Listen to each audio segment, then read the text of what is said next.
Every day, something dramatic happens in the Caribbean that affects our lives. We'll give you the details. We'll give you the facts on Caribbean Perspective with Eddie Frederick. Here's Eddie Frederick. So glad you can join us. As crime spiral out of control in Trinidad and Tobago, one scholar blames it on the lack of political will. This story takes the lead in today's edition of Caribbean Perspective for Monday, 17th July 2023. Details after this important message. The hurricane season is now upon us, so we as Caribbean people need to remember to think safety and be prepared. Avoid venturing outside during a storm or hurricane, especially if there are strong winds.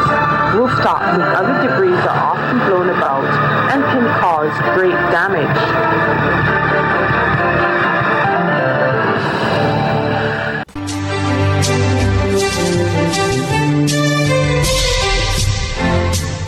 Welcome back. Scholar and author Dr. David Mohammed says Trinidad and Tobago's failing political system and the absence of opportunities for youth have led to the current crime situation. Urvashita Rupnarayan of TV6 News. Country reached a threshold of 300 homicides on July 6th. A proverbial day of rest on the following Friday was followed by some 15 unlawful killings between Saturday 8th and Friday 14th of July. In light of an average of over 2 murders per day, the police commissioner appears to have taken a vow of silence towards the media, refusing to speak with one media house in particular, which she says has never published anything positive about her. A look at the data would show that 2 of the homicide victims were female, and all but one of the incidents involved the use of a firearm. And an ethnic breakdown would show the susceptibility of the young African male, which accounted for 12 of the 15 killings. Author and lecturer Dr. David Mohammed is also the director of the Black Agenda Project. He says state institutions are failing the population. I am of the view that we're facing a web of failures that are each intertwined with their own combined inabilities and shortcomings. It's a mixture of heartlessness, hopelessness, and learned helplessness. And it appears that all of our state institutions are failing. Dr. Mohammed says the absence of will displayed by politicians fuels the worsening situation. But probably most of all is the dysfunctional, irrelevant, self-serving, and outdated political system. Crime is the problem, but the politicians are insisting that their political rivals are the problem. And while they are completely incapable of settling their differences and working together for the greater good, the public is becoming more and more convinced that they do not care, and it seems like they would rather their opponents in politics be in jail rather than the murderers, the kidnappers, and the thieves. He says the political system has totally failed. It's all about the cosmetics of how the party looks rather than what the party does. And so these failures and the state of the nation as we're seeing it right now is a reflection of the foundational failures within our society. To me, there's clear evidence that the politicians do not care, and the resources of the state being placed in their hands and being unevenly and unequally distributed is having heavy consequences on us. And while all this is happening, Dr. Mohammed says authorities are guilty of the abandonment, rejection, and neglect of our youth. Take, for instance, he says, the football industry. Now, this to me is one of the state's biggest failures as it pertains to our young people who are under the microscope in the crime situation. Our national football industry has collapsed, and it has absolutely nothing to do with COVID-19 or the pandemic or the lockdown, because our football league collapsed at least a year before we even knew what COVID-19 was, and it's now being revamped but not supported. Dr. Mohammed says the average professional football team has 30 players and about 10 staff. 40 persons by 24 teams means 960 persons professionally employed in a football league. Then there are the women's and youth leagues, which altogether provide opportunities for thousands of marginalized people. And now we have fallen. You have this academy, the powerful United Football Academy, led by a young man named Nyron Jones, who takes young players, young men from the communities to Spain, to Sweden, to America, to England. He has been going from politician to politician, meeting them at these breakfast meetings, literally pleading with them to provide funding for a league that Trinidad and Tobago is already registered in. And it's just total failure, total rejection, total abandonment. The youth have had the state turn a blind eye to them, and I think we're reaping the consequences of that.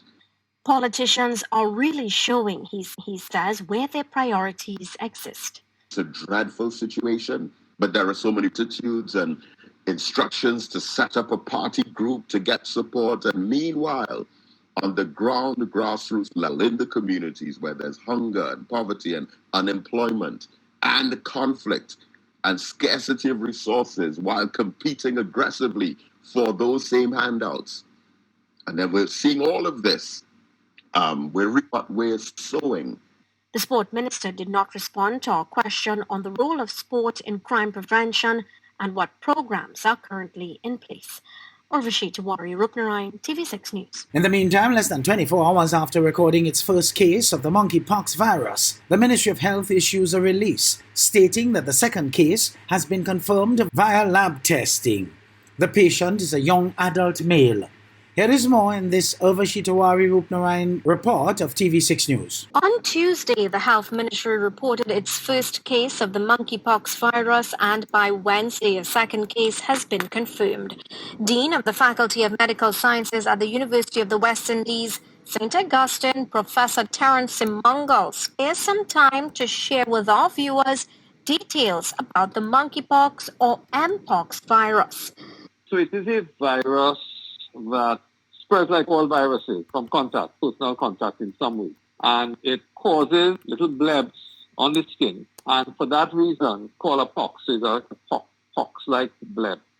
Despite the first detection on Tuesday, Professor Simongal says the virus has existed long before. It is most contagious, he says, when lesions appear on the skin. Those things, when they occur on the skin and they burst, they are highly infectious, but they will only pass from person to person through personal contact and the exchange of bodily fluids. So sexual contact in any form, of course, rubbing of the skin. The professor explains this virus is similar to the chickenpox virus, except that there is an antiviral for chickenpox. And that's why Professor Simongal says it's very important for persons with monkeypox to isolate themselves. So people who believe that they will have the infection, they are better off to isolate. Now, it's a fairly mild disease, runs its course, over a few weeks. And most people will have a good recovery. The Ministry of Health, in a statement on Wednesday, says the County Medical Officer of Health is currently conducting an epidemiology investigation and has started the local public health response, which in this case includes home isolation and contact tracing. Professor Simongal explains that because the virus is not new to the world, there's no need to panic, to mask up, social distance, and hand sanitize as we did during the pandemic. It is not as infectious in any way as COVID. It requires physical contact. COVID did not require physical contact. All we are saying is, if people close to you, if you have it, you need to isolate yourself. That's all we are saying. But COVID, you would be coughing and so on, and it would spread by droplets. This thing is spreading by bodily fluids. Monkeypox caught international attention last year after major outbreaks followed gay pride events. But the notion that the virus can only be caught by homosexuals is a myth. If you notice, we have had one case. I'm not aware. I think this is our first case in Trinidad and Tobago. So it doesn't spread very rapidly, and I don't think we should be careful with all viral infections. But, it is not a reason, I think, for anyone to start panicking. Urvashi Tiwari, Rupnarayan, TV6 News.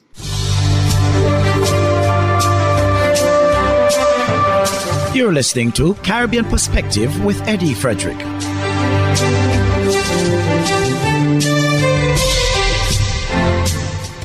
The announcement of the location of 2 new U.S. embassies in the Eastern Caribbean is one expected before at least another 18 months. That's the update from U.S. Ambassador to Barbados and the Eastern Caribbean, Linda Tagliatella, during an exclusive interview with ABS News.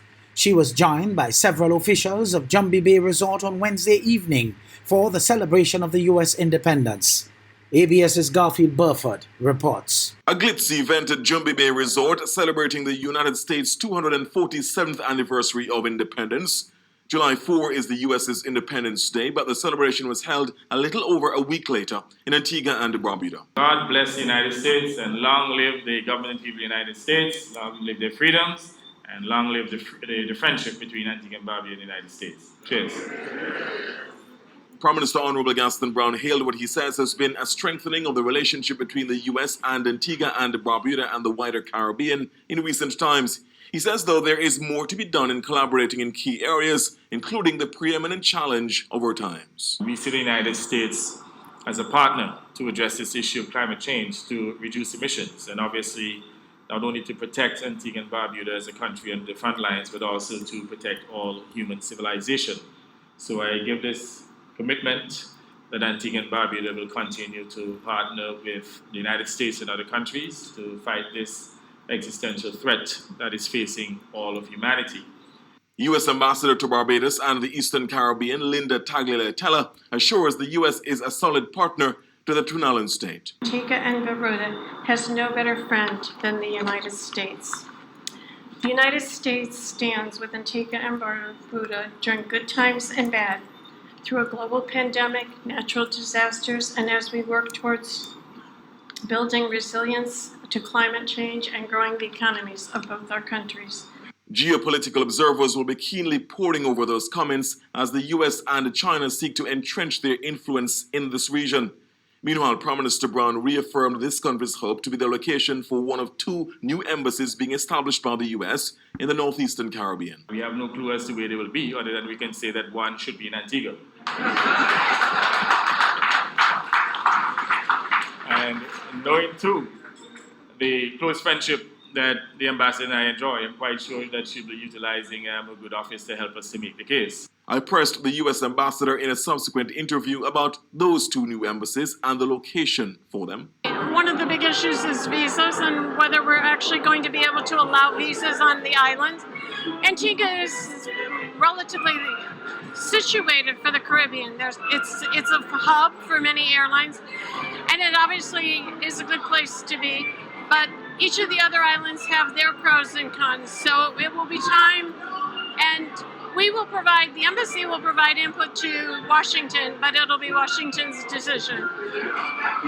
When do you think Washington will be in a position to say definitively where those 2 embassies will be located?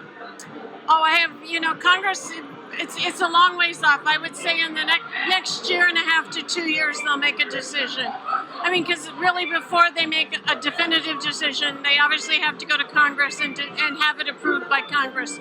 One thing is certain, that 18 to 24-month wait for the announcement will be with bated breath. Over in Venezuela, candidates vying to carry the banner of Venezuelan opposition in the next presidential election are advised to come up with a united front behind one candidate. The debate, the first between opposition hopefuls since 2011, was held as they await a ruling by the country's top court, which could suspend October 22nd nomination contest.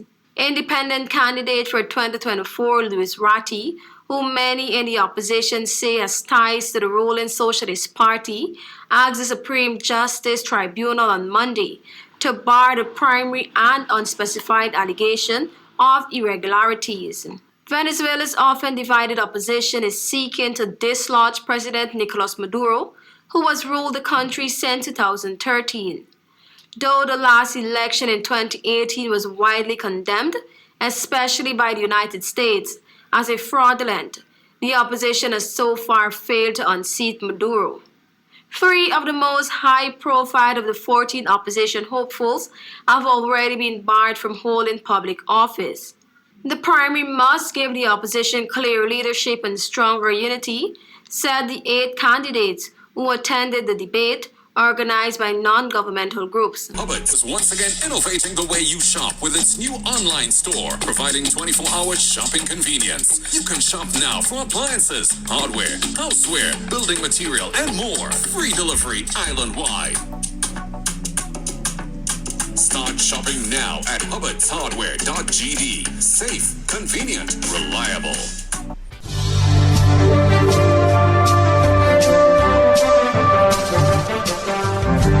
I am Eddie Frederick. This has been Caribbean Perspective, a whole new approach to highlighting developments in the Caribbean. In the meantime, please continue to log on to CaribbeanPerspective.com for more daily news and more.